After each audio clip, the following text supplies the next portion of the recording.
The morning my family signed my childhood home over to my younger sister for her wedding, nobody bothered to call me.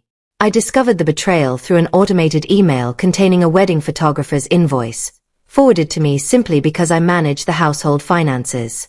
For 5 continuous years, I had been secretly transferring money to cover that mortgage so my parents wouldn't lose the property.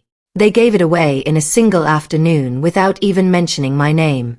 My name is Clara Vance, and I am a 34-year-old bookkeeper who balances ledgers for a living. I was always labeled the dependable sibling, the one who never complained and always kept things stable. 2 months after the wedding, my mother casually asked if she and my father could move into my private lakefront cottage permanently. When I refused her request, she offered a chilling smile and walked away. By the next morning, a uniformed law enforcement officer was standing directly on my front porch. 5 years ago, my father called me late on a rainy Tuesday evening with absolute panic in his voice. He confessed they were 3 months behind on house payments and the bank was threatening immediate foreclosure. I began paying the mortgage company directly each month, ensuring the family home remained safe. However, my professional training compelled me to protect my financial future, so I drafted a legally binding promissory note each year stating that my financial support was a structured loan rather than a gift. Those signed agreements sat undisturbed inside a secure plastic filing box on the top shelf of my office closet. That repository of evidence remained completely untouched until the exact spring my younger sister, Chloe, announced her engagement to a pushy insurance salesman named Austin. The upcoming wedding transformed my mother into an entirely different person, completely consumed by expensive plans. She casually announced that I would be handling all the venue deposits because I was the stable sibling who had extra resources. The family always operated under the assumption that Chloe's personal happiness required my quiet sacrifice. During the reception dinner, my father stood up with a trembling piece of paper to deliver a surprise announcement. He proudly declared that he and my mother were officially gifting the family home to Chloe and Austin, completely free and clear. The entire room erupted into loud cheers while I sat completely frozen, staring at the warm glass in my hand. The property they had just generously gifted away was the exact asset I had spent 5 years keeping afloat with my hard-earned savings. Nobody in that crowded room knew the truth because my parents had completely erased my financial contribution from their narrative. I refused to create an embarrassing public scene in front of 200 wedding guests, so I simply smiled and clapped along. Underneath the table linen, my fingers curled into a fist so tight that my nails dug into my skin. I drove back to my apartment in total silence that night, feeling the immense weight of 5 years of invisible sacrifice. I immediately logged into my bank portal and cancelled the automatic monthly mortgage transfers I had established years prior. A few days later, my mother called using her most affectionate voice, explaining that since Chloe owned the main house, it made perfect sense for her and my father to relocate to my private lakefront cottage. I kept my voice entirely level and replied that I would need some time to evaluate her request before making a decision. The following evening, I met my close friend Julia, an experienced real estate paralegal, at a local diner to review my options.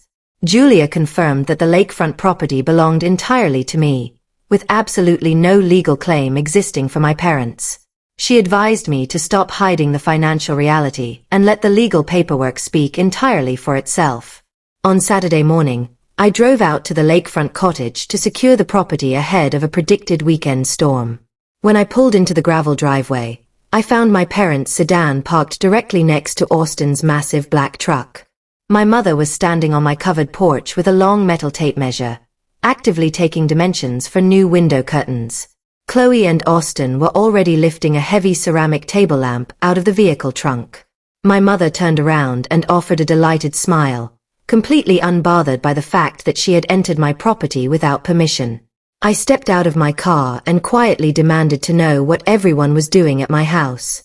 Austin adjusted his grip on the lamp and confidently stated that they were simply getting my parents settled into their new home.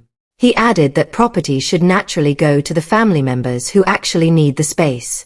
Instead of screaming at them to leave, I calmly unlocked the front door and invited everyone inside to escape the approaching storm. We gathered around my kitchen table, where my mother immediately began explaining how difficult an apartment lease would be for their health. I stood up from the table, walked over to my living room bookshelf, and retrieved the hard plastic filing container. Instead of pulling out the property deed, I reached for a single folded letter tucked safely at the very bottom, and my father had written this personal note to me 5 years ago, right when my financial assistants had first saved their home. I quietly placed the paper directly in front of him, watching his expression completely crumble as he read his own handwriting. The letter explicitly thanked me for rescuing the family from financial ruin and expressed deep sorrow for constantly taking my strength for granted. The kitchen fell into a profound, heavy silence. My mother recovered her composure instantly, dismissively laughing and stating that an old letter did not change their current housing dilemma. I looked back at her calmly, delivered a definitive refusal, and stated that while I loved them, they were not moving into my house. My mother offered a small, chilling smile, stood up from the table, and quietly instructed everyone to pack up. The next morning, a loud, heavy knock echoed through my quiet apartment door. I opened the door to find a young sheriff's deputy standing on my welcome mat with an official clipboard in his hand. He politely asked for my identification and stated that a formal complaint had been registered against me by my parents. They had accused me of unlawfully withholding family assets and taking severe financial advantage of an elderly couple. My mother had successfully twisted the narrative, painting me as a financial predator instead of the savior.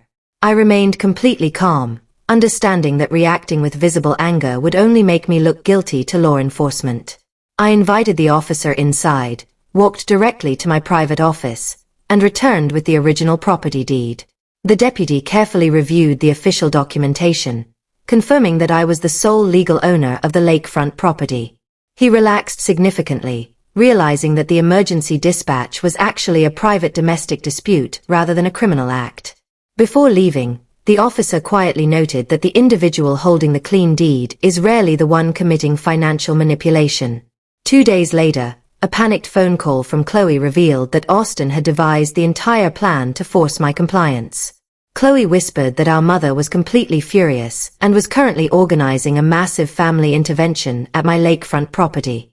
My mother intended to hold a public family court to shame me.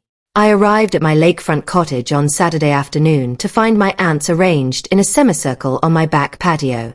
My mother stood in the center of the lawn, immediately launching into a theatrical speech about my apparent selfishness and emotional coldness.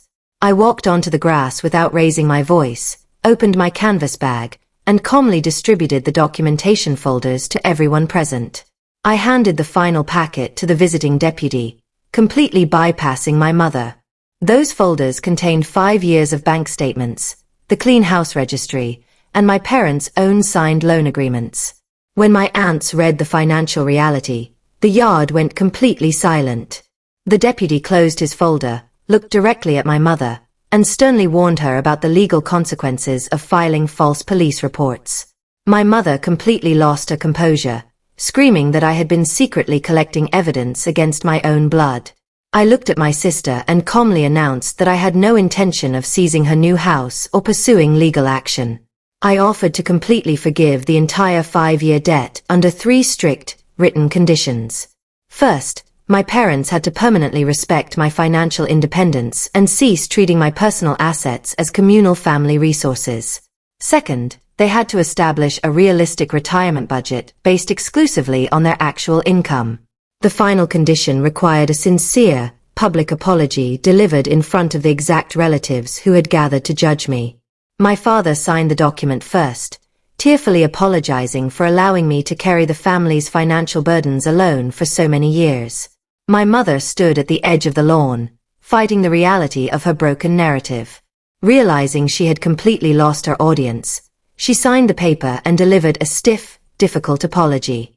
I kept my lakefront property, permanently ended my financial involvement with their expenses, and drove home into the quiet evening air. For the first time in my entire adult life, I felt like an independent person rather than a convenient structural support wall. Protecting your own boundaries is not an act of cruelty, and keeping an accurate record of your sacrifice is simply a way of honoring your own worth.